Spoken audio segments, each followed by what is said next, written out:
mga kinasud aron himuon na itong mga kwintas para mabalikya. Oo ma, padong na ko! Ay, kalibog na gid ko ani. Gananon ta kung mamahimong mosaic artist. Kaso si mama, dili mo tuo nga na ikwarta sa ingan aning klase nga alampan. Unsaon ko man kini?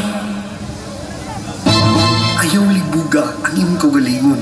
Sunda ang imong kasing-kasing. Ang art, ang mosaic, mauna ang tinuod ni ikaw. Nga naman na imong ipugong ang kalipay nga imong gihuptan sulod sa dugay na. Apan, imong responsibilidad kayod ang mas importante. Ayaw og kalimot na akay pamilya. Si mama, nagpa-eskwela nimo. Nagatiman nimo.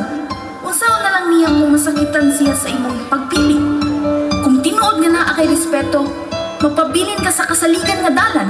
Ang art, pwede ra na unya. Kung humanani mo ang tanan. Gusto ko malipay si mama, pero gusto sab ko malipay ko sa akong kaugalingon. Unsaon man ako pagpili kung duha ka buok ang akong kalibutan. Wala na gyud ko kasabot sa akong desisyon. Kini ako ang nalang iampoy San Pablo, San Pedro. Mahal kong San Pedro, San Pablo. Ako ang iaga-ampo kanini.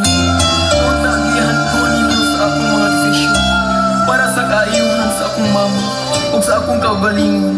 Nagiyahan o suportaan ko ninyo sa akong panaw puhon.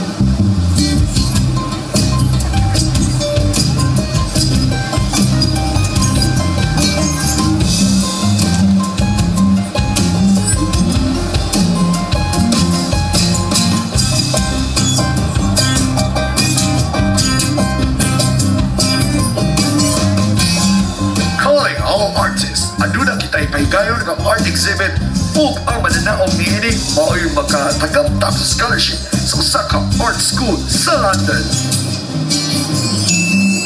Mao na ba kini ang tubag sa akong mga pag-ampo? Maapil ka hapon no? Nagiya na ang top 3 atong mga artist ug karon hatagan nato sila ug gigayon nga mabuhat og on the spot sa ilang mga artwork. Artists, andam na ba mo? Ready, set, go!